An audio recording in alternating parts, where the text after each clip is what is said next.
ഒരു കൃഷിക്കാരൻ വിളവെടുത്തിട്ട് ആ വിളവ് ഒരു റൂമിൽ കൂട്ടിയിട്ടാൽ അത് വളരുമോ? ഇല്ലല്ലോ.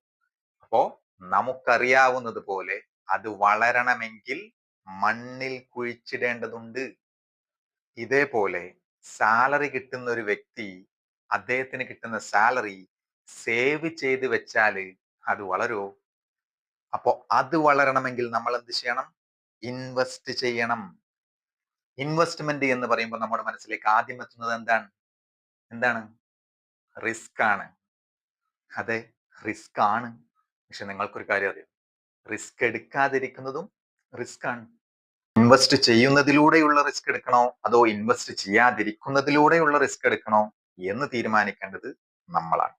നമ്മുടെ വിധി നമ്മുടെ തീരുമാനങ്ങളുമായി ബന്ധപ്പെട്ട് കിടക്കുന്നു എന്നുള്ളത് കൊണ്ട് തന്നെ തീരുമാനങ്ങൾ ബുദ്ധിപരമായി എടുക്കേണ്ടതുണ്ട്.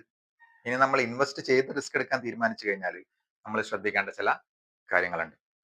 ഒന്നാമതായി, നമുക്ക് ലഭിക്കുന്ന ഇൻവെസ്റ്റ്മെന്റ് ഓപ്പർച്യൂണിറ്റി നിയമപരമായി പ്രവർത്തിക്കുന്നതാണോ എന്ന് ചെക്ക് ചെയ്യുക.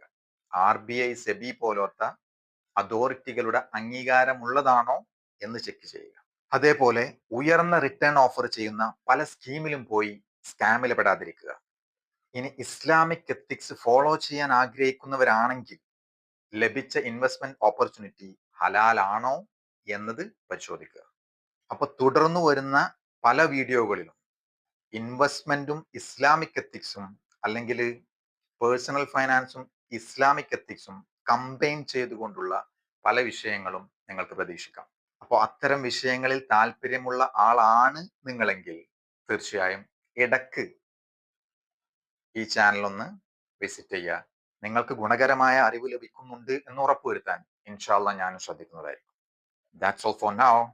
This is Salim signing off. Barakah in your wealth, peace in your hearts.